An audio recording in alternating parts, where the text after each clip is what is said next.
Il est 7h46. Yves Lefebvre, vous êtes donc avec nous. Merci d'être là. Merci à vous.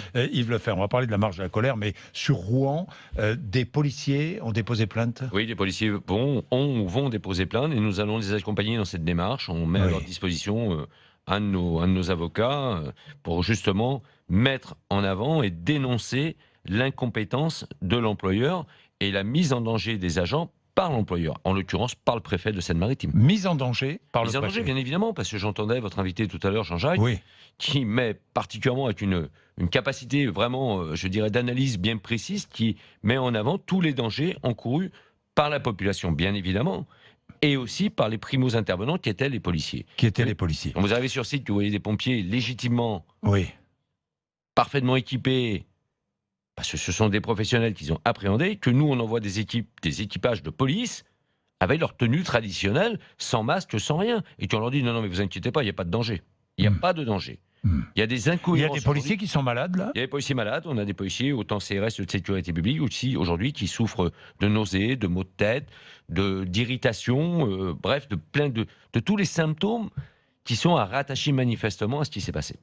Yves Lefebvre, marche de la colère, tout à l'heure. Tous les syndicats de police réunis. Ça, c'est exceptionnel. Ça fait. C'est historique. C'est quand depuis 2001, je crois. 2001. Depuis 2001, depuis le drame du policier Trévis à l'époque. Et encore. Entre Bastille et République. Voilà, c'est tout un symbole. C'est tout un symbole. Aujourd'hui, c'est quelque chose qui va marquer l'histoire. Oui. Parce qu'aujourd'hui aussi, tous les syndicats, de tous les grades, tous les corps ont la même analyse. La police est profondément malade. Et c'est en nous unissant, en avançant main dans la main, que nous allons réussir à obtenir et améliorer cette Que situation. voulez-vous, là? Déjà, dans un premier temps, redonner du sens au métier. Redonner du sens au métier. Aujourd'hui, quand on voit que quasi quotidiennement, certains magistrats, aujourd'hui, je dirais, sont dans une ligne idéologique que je qualifierais quasi d'extrême gauche, où il faut favoriser le voyou par rapport aux policiers. Aujourd'hui, on n'est toujours pas protégé. Vous savez, en octobre 2015, j'avais appelé à manifester sous les fenêtres de Madame Taubira, place Vendôme. Protection et reconnaissance. 4 ans après, on n'a toujours rien. Les heures supplémentaires, Jean-Jacques. Les heures supplémentaires, on me dit on va vous les payer. Oui. Quand? Ça fait des mois qu'on dit ça. Et à côté de ça, on se permet d'essayer de mettre à mal le régime particulier des retraites des policiers qui date de 1948.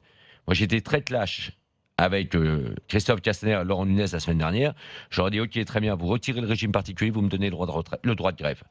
Et je peux vous assurer que si les policiers français, les policiers républicains ont le droit de grève, en même pas 24 heures, on mettra tous les gouvernements possibles et imaginables à genoux.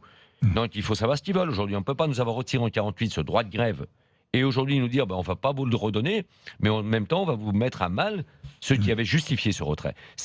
Mais aujourd'hui on est dans l'inconsistance. Les heures supplémentaires, on nous dit, ou j'entends sur tous les plateaux de radio et de TV, nos ministres dire mais on va les payer.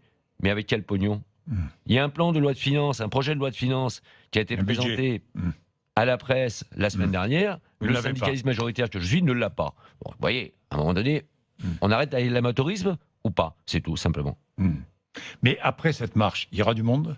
Ah, il y aura du monde. Moi, je pense que cet après-midi, nous devrions être entre 15 et 20 000 policiers. Entre 15 et 20 000 policiers. 15 et 20 000 policiers. Il y a 150 000 policiers en France. Donc ça va représenter 10% des effectifs aujourd'hui. Donc c'est quand même énorme. C'est énorme. C'est énorme. Et avec toutes les contraintes du métier, avec bien évidemment des tentatives à droite à gauche de certains préfets de ne pas permettre à nos collègues de venir à cette manifestation, en faisant des plans de rappel, en s'inventant des missions quasiment pour réduire l'expression démocratique des policiers aujourd'hui de tout corps et tout grade. Et après, ça ne doit pas être un one-shot. Moi, je dis très clairement.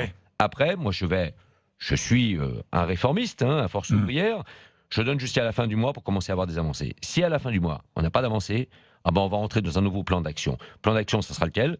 On n'aura toujours pas le droit de grève à la fin du mois, mais on repartira sur le schéma celui que nous avions adopté et mis en place à la mi-décembre 2018, à savoir la politique des commissariats morts. On ne sortira plus que sur appel. C'est notre mission première, ce qui est viscéralement ancré dans tous les policiers.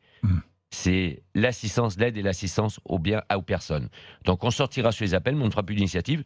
Donc on va faire en sorte d'inverser, je dirais, l'alimentation des caisses de Bercy. C'est ça aussi. Donc on ira sur les commissariats morts. Moi, je veux des réponses aujourd'hui. J'exige des réponses sur les retraites.